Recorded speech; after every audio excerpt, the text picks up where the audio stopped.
Have you ever noticed that you often only see two options for any problem in life that you're facing? For example, let's say you want to start exercising more. You might be telling yourself that you need to go to the gym every day for an hour in order to see the results you want to have. Now, if you have not been exercising regularly already, what is the likelihood you're going to follow this goal for more than maybe a week or two? Our brain frequently offers us two opposite ideas as solutions, and they're usually at extreme ends of the spectrum. And in this case, I'm going to the gym. Our brain typically offers us the option to go to the gym every day for an hour or to sit on our couch and not do anything.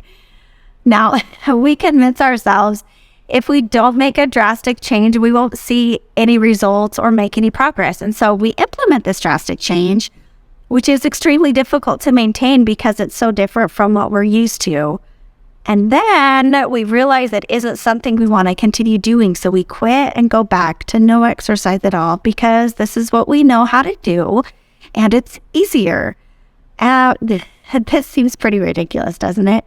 And the truth is there are an infinite number of possible options in between these two. You could just do 10 push-ups every day. You could go to the gym 2 days a week for just 20 minutes. You could choose to count your steps and just add 1,000 to that. You could actually choose to just stretch for 10 minutes every day.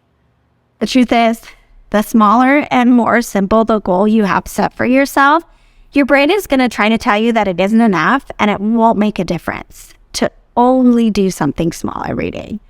But reality is, if you're starting from scratch with something new and you try to do something that's a big change from that, it's going to be a lot easier for your brain to convince you that it's too hard to maintain and you're going to quit. And if you quit, you're going to reinforce your belief that this new change is just too much work, it's too hard, or it's not sustainable. Now, you just end up proving your belief system true. And that's not helpful when your goal is to be more active or to create a new routine in your life.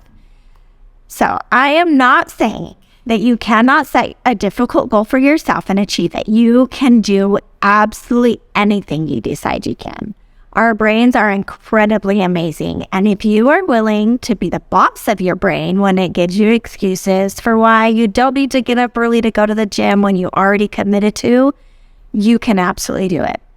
But most people are not willing to do that. So, if you are in a spot where you would like to make real, lasting, lifetime changes for your health by adding in some kind of exercise, be willing to set smaller, more realistic goals for yourself. Be willing to meet yourself closer to where you currently are and increase that goal just a little over time. Now, how do you know when you're ready to increase your goal? So when you realize that what you're currently doing feels like second nature, you don't have to convince yourself to do it, or whatever you've committed to just feels easy to maintain. That's when you know. But how do you know when it is a realistic goal for yourself? Help your brain see some options by asking yourself some things like, okay, but what else could I do? Or I'm sure there are more options than just these two. I know I'll figure it out.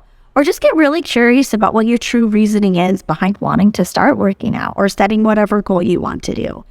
If your genuine desire to do this is to feel a certain way, then start by thinking what helps you feel that way and commit to trying to feel that every day. For example, if your goal is to feel more confident, what thoughts help you feel confident? Did you know you can choose to think those thoughts even if you don't go exercise? Instead of doing things to feel a certain way, start thinking thoughts that create the feeling for you, and you will naturally start doing the things that you want. More to come on that another time, but for now, be kind to yourself. Be gracious with yourself. Start talking to yourself and encouraging yourself the way you would someone you love and respect. Meet yourself where you are instead of telling yourself why you can't get to where you want to go. Want more help and thought tips like this? Like and subscribe below, or better yet, sign up for some coaching and we can work together to figure out just what is holding you back from becoming your best self. Have a great day, friends.